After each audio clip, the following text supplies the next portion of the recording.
à fait. Un président qui fédère un petit peu plus de 500 vignerons sur les 4 départements de la Savoie, mais principalement sur la Savoie à 80%. Et voilà, donc une appellation en AOC depuis un petit peu plus de 40 ans.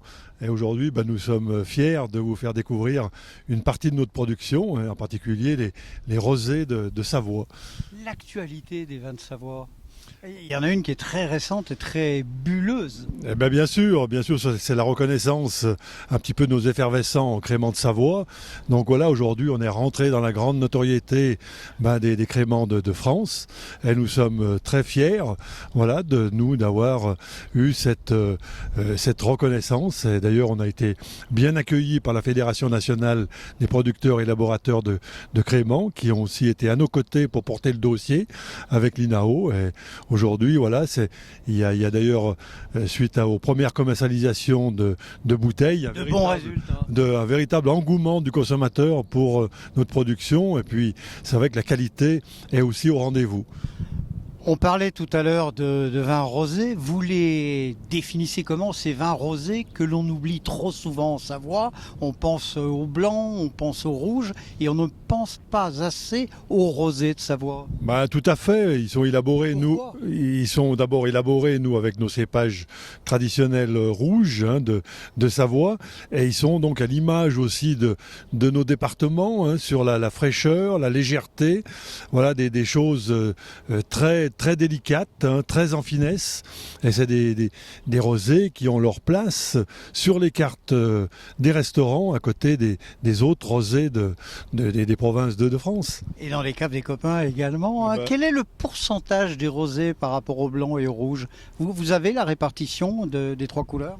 Oui, aujourd'hui, le rosé, c'est très faible, c'est entre 5 et 7%. Donc, ça ne peut que monter. Donc. Mais évidemment, aujourd'hui, surtout avec l'engouement un petit peu des consommateurs pour le rosé, comme pour les effervescents d'ailleurs.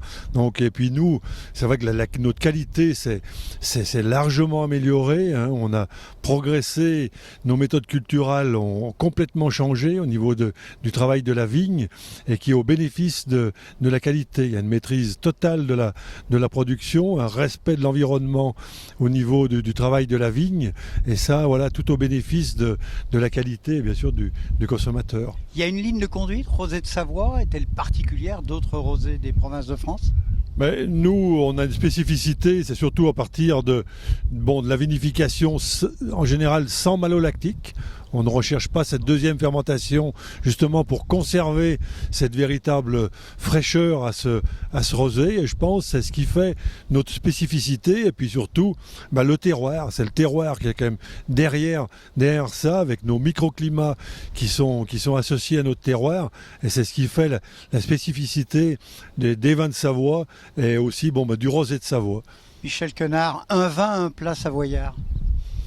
Ça sera le mot de la fin, FAIM.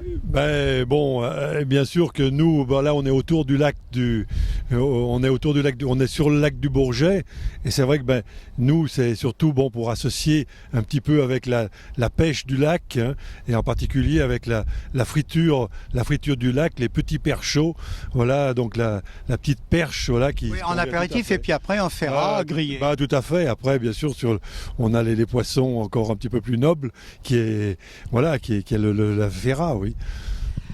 Michel Quenard, merci, belle journée, et on rappelle qu'en Savoie, il y a également des rosés.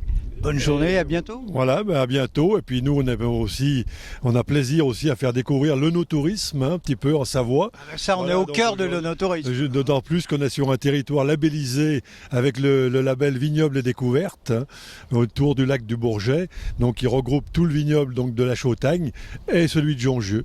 On a grand plaisir, nous, à recevoir bien sûr tous les adeptes de notre région. Merci, belle journée.